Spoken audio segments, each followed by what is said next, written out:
जय हिंद दोस्तों, स्वागत है आपका हमारे इस YouTube चैनल पर जिसका नाम है government exams MCQ hub. Friends, इस वीडियो सीरीज़ में हम इतिहास के उन महानायकों के बारे में जानने का प्रयत्न करेंगे जो भारतीय इतिहास के गौरव माने जाते हैं, जिनके बिना भारत का इतिहास संपूर्ण हो ही नहीं सकता। दोस्तों, वैसे तो भारत के इतिहास में ऐसे बहुत से देशी और विदेशी शासक हुए हैं, पर यह कहानी एक ऐसे शासक की है जिसने भारत को पूरे विश्व में सबसे अलग पहचान दिलाई। दोस्तों, भारत का इतिहास ऐसे अनेक नायकों से भरा पड़ा है जिन्होंने अपने कर्मों से समय को एक नई दिशा दी। इन नायकों में एक नाम ऐसा भी है जो न केवल एक विशाल साम्राज्य का निर्माता था, बल्कि एक विचार था, और वो विचार था एकजुट भारत, अखंड भारत का विचार, और वो नाम था चंद्रगुप्त मौर्य।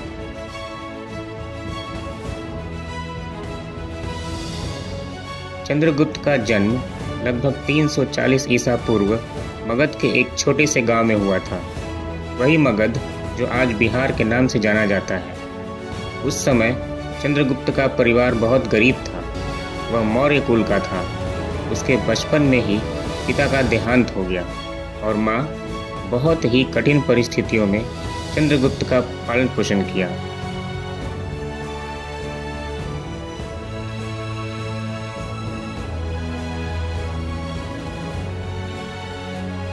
यह वही समय था दोस्तों जब हमारा भारत अनेक छोटे छोटे राज्यों में बटा हुआ था और वहाँ के शासक आपस में ही लड़ा करते थे।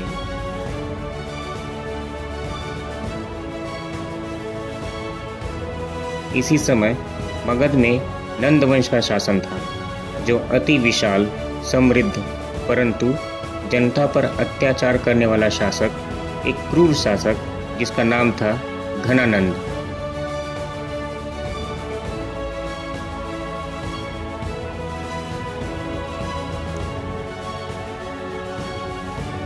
नंद वंश का शासक घनानंद अपनी विलासिता और कठोर कर नीति के लिए बहुत प्रसिद्ध था, और इसी पृष्ठभूमि में चंद्रगुप्त का बचपन बीता।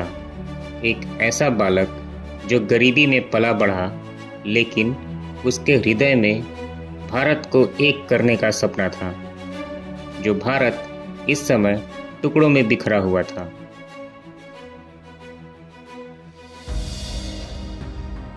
समय का चक्र अपनी गति से घूमता रहा और चंद्रगुप्त अपनी माँ की देखरेख में उनकी छत्र छाया में आगे बढ़ता रहा। आगे बढ़ते चंद्रगुप्त के जीवन में सबसे बड़ा मोड़ तब आया जब उसकी मुलाकात मगध के सबसे बड़े विश्वविद्यालय तक्षशिला विश्वविद्यालय के एक महान आचार्य से उसकी मुलाकात हुई, और वो महान आचार्य थे चाणक्य। वही चाणक्य जिन्हें हम कौटिल्य या विष्णुगुप्त के नाम से भी जानते हैं। वे अत्यंत तेजस्वी, विद्वान और दूरदर्शी थे।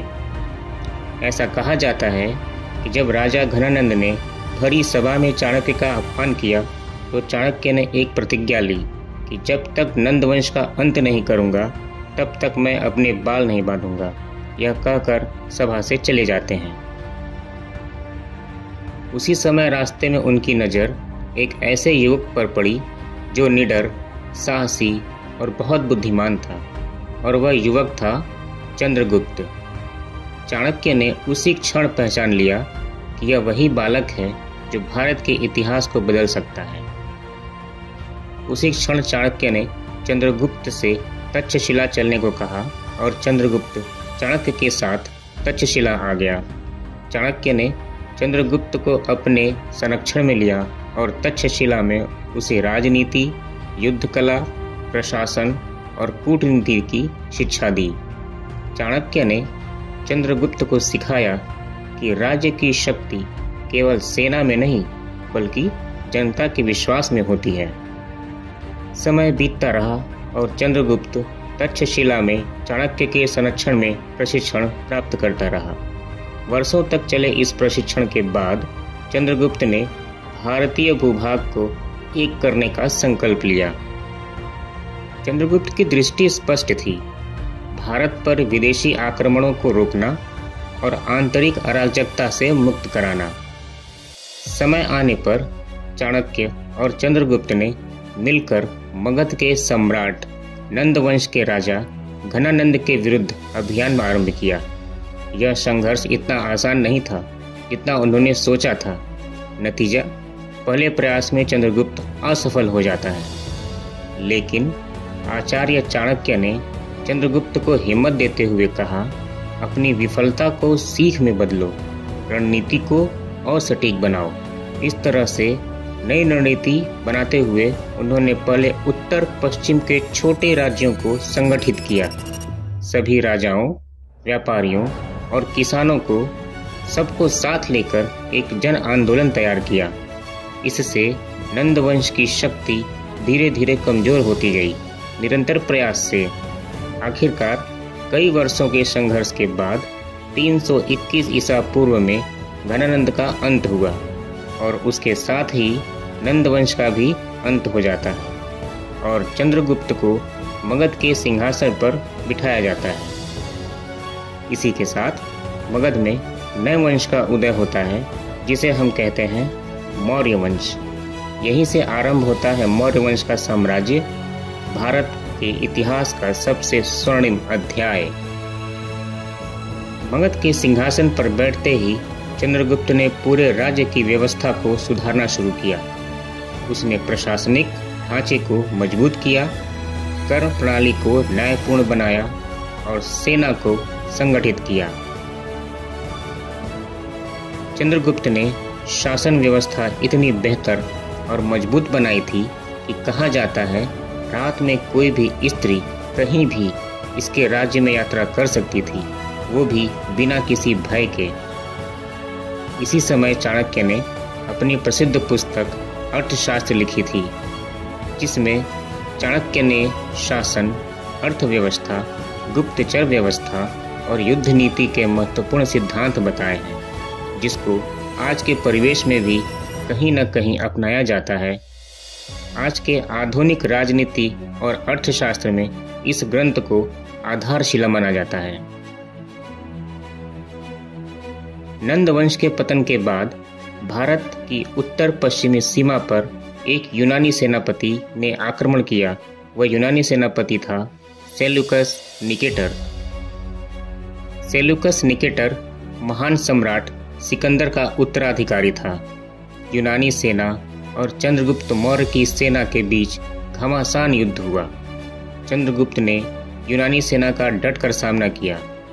कई दिनों के युद्ध के बाद आखिरकार यूनानी सेनापति सेल्यूकस को हार का सामना करना पड़ा और उसने चंद्रगुप्त से संधि कर ली। इस संधि के अनुसार सेल्यूकस ने भारत को कई प्रदेश सौंपे और अपनी पुत्री का विवाह चंद्रगुप्त से कर दिया। यह घटना दर्शाती है कि चंद्रगुप्त की राजनीतिक समझदारी और राजनीतिक बुद्धि कितनी शानदार थी। वह न केवल एक योद्धा था बल्कि एक कुशल कूटनीतिज्ञ भी था। बढ़ते समय के साथ चंद्रगुप्त मौर्य ने अपने शासन को और विस्तार किया। उत्तर में हिमालय से लेकर दक्षिण में कर्नाटक तक और पश्चिम में अफगानिस्तान से लेकर पूर्व में बंगाल तक फैलाया। इतना विशाल भारत का अखंड साम्राज्य इसके पहले कभी नहीं देखा गया था।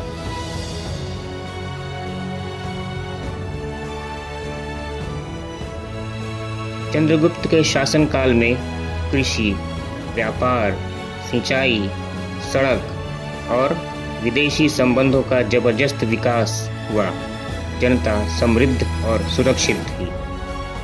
चंद्रगुप्त के शासन में अधिकारियों का कठोर अनुशासन था और गुप्तचर तंत्र पूरे राज्य पर नजर रखते थे। कई वर्षों तक शासन करने के बाद चंद्रगुप्त ने सत्ता अपने पुत्र बिंदुसार को सौंप दी।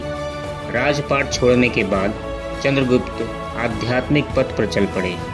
उन्होंने जैन धर्म को अपनाया और महान गुरु आचार्य भद्रबाहु के साथ दक्षिण भारत की ओर चल पड़े। दोनों कर्नाटक के श्रवणबेलगोला पहुँचे, जहाँ उन्होंने तपस्या की और संथारा व्रत लिया। इसका मतलब उपवास के माध्यम से देह का त्याग कर आत्मा की मुक्ति का मार्ग चुना। यहीं पर लगभग 298 ईसा पूर्व उनका देहांत हुआ, परंतु उनका नाम भारत के इतिहास में हमेशा के लिए अमर हो गया। एक ऐसी महान प्रतापी राजा के रूप में जिसने भारत को पहली बार एक सूत्र में पिरोया और अपने विचारों को धरातल पर साक्षात किया।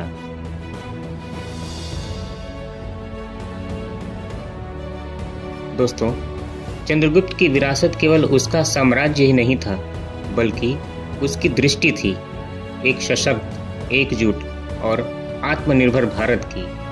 चंद्रगुप्त ने अपने शासन में वह नींव रखी जिस पर आगे चलकर उसके पोते अशोक महान ने अहिंसा और धर्म की नींव पर संपूर्ण विश्व को एक नई दिशा दी।